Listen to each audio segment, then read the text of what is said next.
Hey everybody, we are teaching Tilt Brush. And today with teaching Tilt Brush, we're going to take our lovely paintings that we make and use the Sketchbook to save them, look at them later, name them, and even share them with other people, even if you do not use Poly, even if you do not log on to the internet. Whether you use a PC or a Quest, the Sketchbook is how you're going to be able to save and control and share your sketches.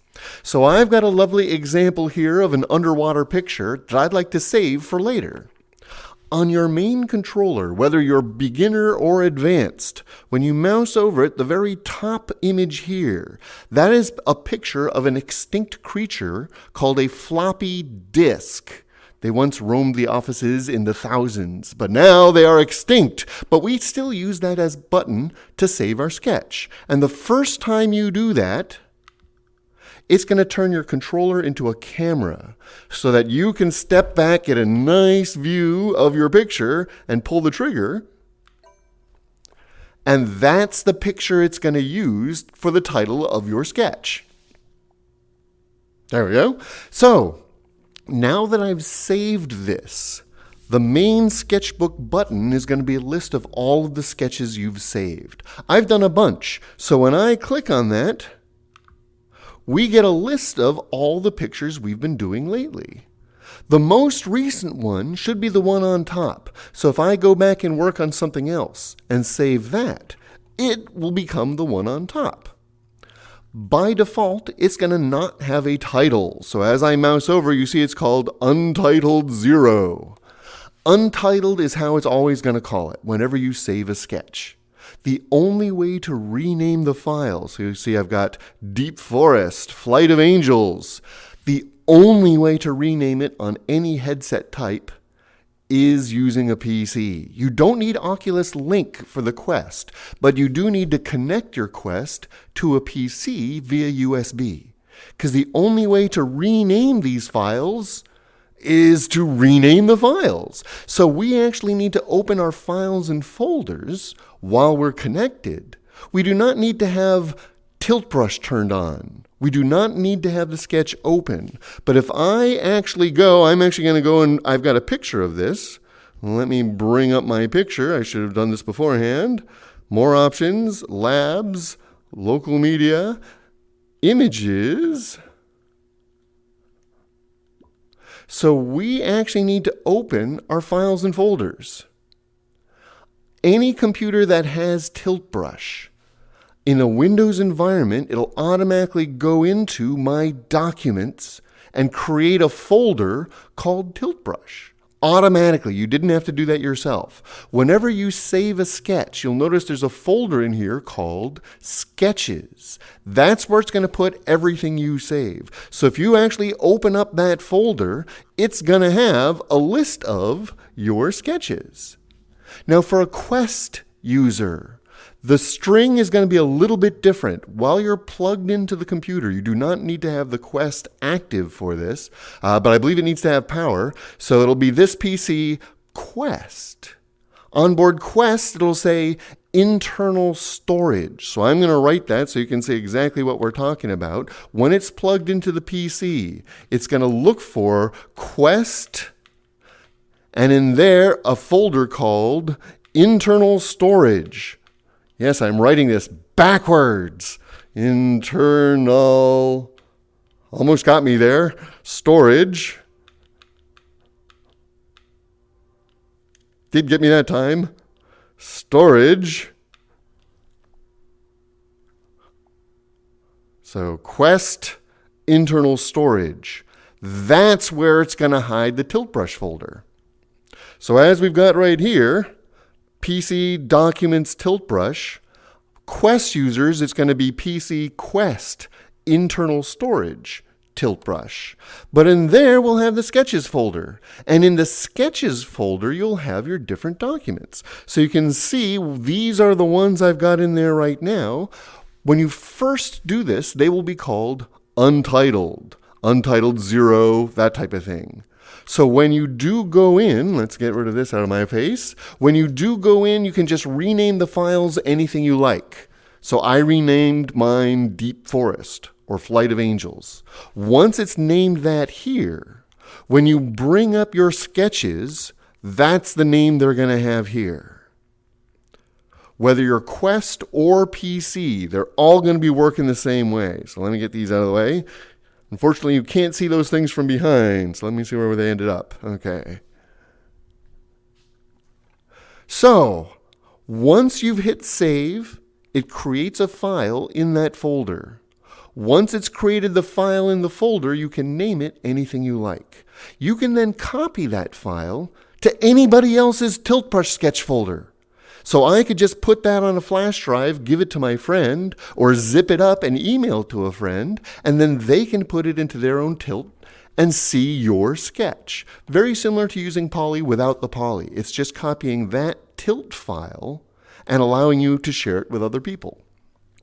Now, one thing about the file size. Tilt Brush files, as you'll notice, are very, very small. When you get a low memory warning on a Quest, it's not because the file is too big, but just because there's too much going on for the processor of the headset. If we look at this file size here, that's in kilobytes, not megabytes. So it's 3 megabytes total for the large one. So you can fit a lot of sketches on any device. Even the lower end Quest can still hold dozens or even hundreds of sketches before you start running out of room. In the Sketchbook, they've got it broken into pages.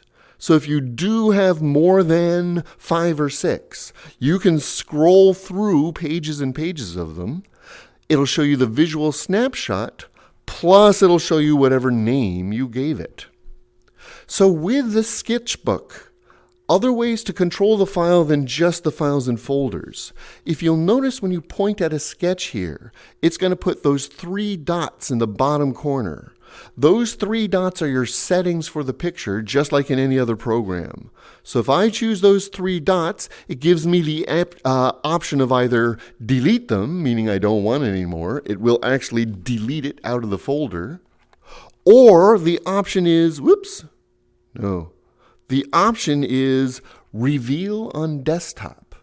So if you are connected to a PC, reveal on desktop will actually open this folder on your desktop. So if you're not sure where it is, if you can't find your Tilt Brush folder in Documents, clicking here and then reveal on desktop, if you take your headset off and look at your computer, that folder is now open. So you can go through and rename whatever you like. I like to have it showing with the date modified, so you know whatever's got today's date is the picture you were just working on. Or whatever time you were working on it, whatever time you saved it, that's what it's going to show here.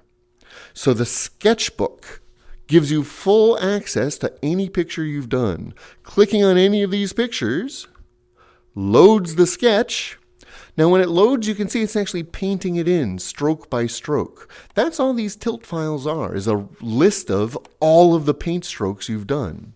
So I can either sit here and watch it paint, how lovely, or if you grab your triggers, that loads the whole sketch into place at once. And here we are in my lovely Deep Forest from my Sketchbook, Deep Forest. Now that I'm in a sketch that I've done before, if I start making changes, it's going to wonder if I want to save these changes. If I go back to my controller to save, it's now going to give me a couple of different options. We have saved this already. So if I click on Save Sketch, it's going to ask, do I want to update, overwrite the original so it adds this, but it doesn't create any duplicates? Or I could save and upload. If you're actually connected to the internet already and logged into Poly, this will upload it to the internet and add it to your Poly account. Save, overwrite, save, and upload. Final one with a plus is actually save a whole new copy, save a duplicate. So I've got my original Deep Forest, and it's going to create a new untitled sketch, including the things that we've added. If I choose that option, it's once again going to put a camera in my hand so I can take a picture, so I can tell which Deep Forest is the one with the pink lighting. So either way, once you've saved it, it's going to show up in here. This is not alphabetical, it's chronological, the order you last worked on them. So if I open this old one, lovely Ice World, and I make some changes, now when I go to save this, if I save overwrite, it replaces this, but it moves this picture to the top of the list. If I save it as a duplicate, I now have the camera. I want to take a picture in such a way so it's different from the original. So let's get one including the pink lightning. Added to Sketchbook. So now I'm going to clear this sketch and open up my sketchbook. Here is the new Ice World, and it's called Untitled, meaning it doesn't have a name yet. If I want to give it a name, I go to the desktop, reveal on desktop. I can now take off my headset, rename the file. Next time I open the sketchbook, it'll have the new name. So the sketchbook saves these in your documents, or if you're on a quest, it saves it in internal storage. You can rename them or even copy them and send them to friends. The sketchbook is where it accesses all of the things you've done. If you do connect to Poly, if you do connect to the internet, here is also where you can look at sketches on Poly and your favorite sketches from Poly. Either panel will load you into that picture and off you go with your tilting. So I'm going to bring back that deep forest. It's just one of my favorites. Thanks for joining us. This is all about using your sketchbook to keep track of your sketches in TiltBrush. Let us know if this was helpful. Let us know if this was not helpful. Let us know if there are other things we could tell you that would be helpful. We like to do these lessons based on what you guys want to learn. We'll be back next time. We do this every week. We've been doing this for a year now. We're about to celebrate our first annual. So let us know in the comments what you think. Share with your friends. And please do subscribe. Have fun with TiltBrush.